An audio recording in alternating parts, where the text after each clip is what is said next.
Audio Jungle.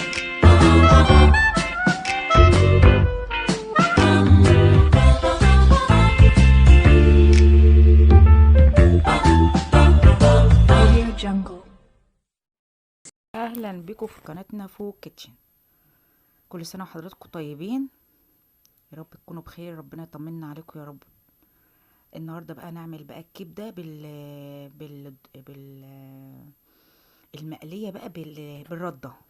طريقه جديده وجميله، هي مش جديده ولا حاجه، بس انا ما عملتهاش خالص على القناه، فحبيت اللي انا بصراحه جربتها كذا مره في البيت، فلازم قلت بقى إيه اعملها لكم. بصراحه تحفه تحفه تحفه وجميله، وما شاء الله بتاكلها بقى مع العيش والطحينه زي ما انت شايفه كده معايا، والمخللات الترشي والحاجات طبعا ما انت بتحبي. بصراحه بتفتح النفس قوي، وطعمه طعمه. جربها معايا بالتكات بتاعتها ببهاراتها، وهنظبطها ازاي ونعملها ازاي ونشوف مع بعض الطريقه. يلا بينا.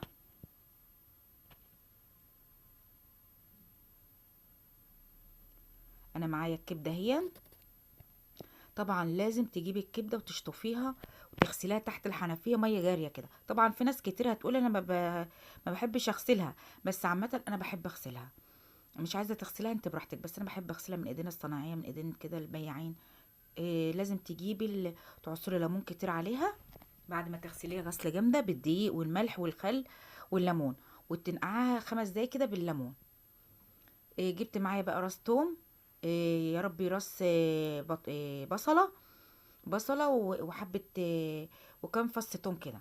هنطحنهم طبعا في الشفشق الخلاط. ده هنعمل بقى التتبيلة. شوفوا معايا التتبيلة وتكتها، دي تحفة تحفة تحفة، هتاكلي منها على طول وتعتمدها على طول. حطينا ربع طبعا كمون، ربع فلفل، ربع معلقة بهار لحمة، ربع معلقة قرفة صغننة، ربع معلقة كزبرة، ربع معلقة ملح، ربع معلقة سكر. السكر بيديها طعم جميل قوي، نفس المحلات بالظبط. هنحط طبعا كل البهارات مع بعضها، هنحط عليها حبة ميه عشان الخلاط يمشي، يتطحنوا مع بعض ويندمجوا مع بعض. اللهم صل وسلم وبارك على سيدنا محمد حبيبي يا رسول الله. هنا بقى جبنا الكبدة، هنحط عليها بقى التتبيلة. لازم تلف التتبيلة كلها ومحتوياتها كلها في البهارات بتاعتها، تجيب من فوق لتحت كده، لازم تظبطها كلها، تدعكها بايدك جامد عشان التتبيله تشرب، الكبده تشرب من التتبيله. ويا ريت انا بص كنت عامله الكبده دي بالنهار، كان النور مقطوع، معلش انا اسفه يا جماعه، النور كان مقطوع وكنت فاتحه الشباك، فالشباك بقى في منور وعامل الاضاءه مش واضحه قوي، الشمس كانت ما شاء الله حلوه جدا. فمش مشكله بقى، ربنا يهون علينا الايام دي بقطع النور، بصراحه حاجه بقت صعبه.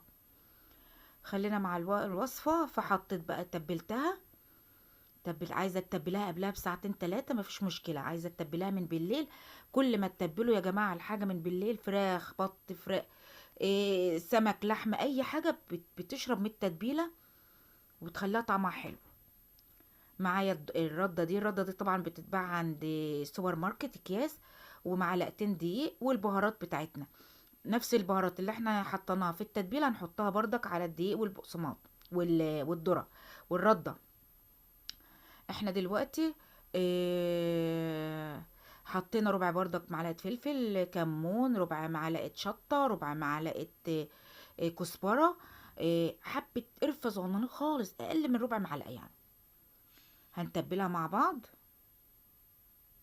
بدأنا نقدح الزيت اهون، لازم الزيت بتاعك يبقى غويط يعني كتير، وفي نفس الوقت عشان تنزل فيه حته قطعه الكبده بتكون مفروشه كده والزيت مغطيها. هنطلع بقى من التتبيله اهون، هنحط في البقسماط الرده بتاعتنا. هنقعد بصي وتك عليها بايديكي كده وتخلصيهم كلهم، وتقومي بقى رايحه على الزيت سايباه يقدح على النار معانا على البوتاجاز. وصفه سهله وبسيطه وما بتاخدش وقت معاكي في المطبخ، بتعملها في ثواني. طبعا ما صورتلكوش الطحينه. الطحينه طبعا معروفه كله بيعملها. انا اهم حاجه بوفر وقت الفيديو عشان كمان الناس اللي بتعمل باقه ما تستهلكش باقه كتير، وفي نفس الوقت تستفيدي من الفيديو.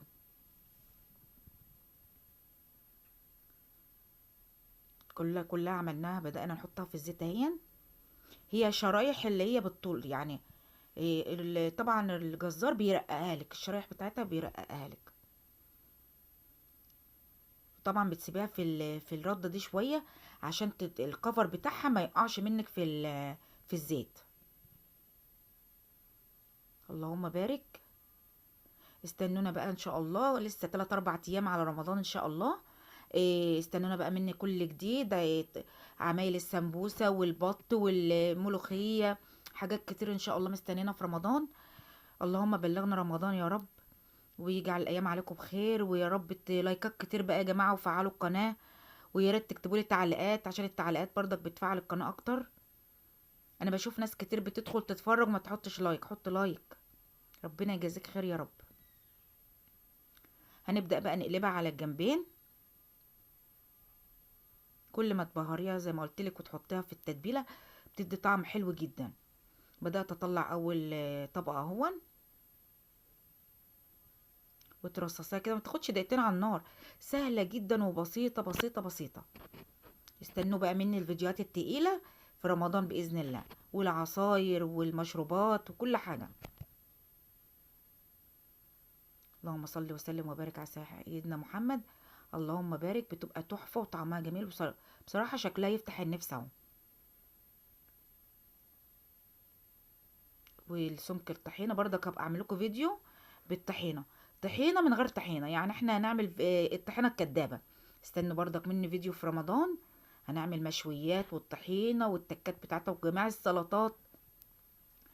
الفاصوليا البيضة بالمايونيز والبزلة والفاصوليا الخضراء، سلطات بالسوسيس. بص استني مني مفاجآت كتير في رمضان. رب بس يدينا الصحة والعافية، وكل سنة وانتم طيبين، والسلام عليكم.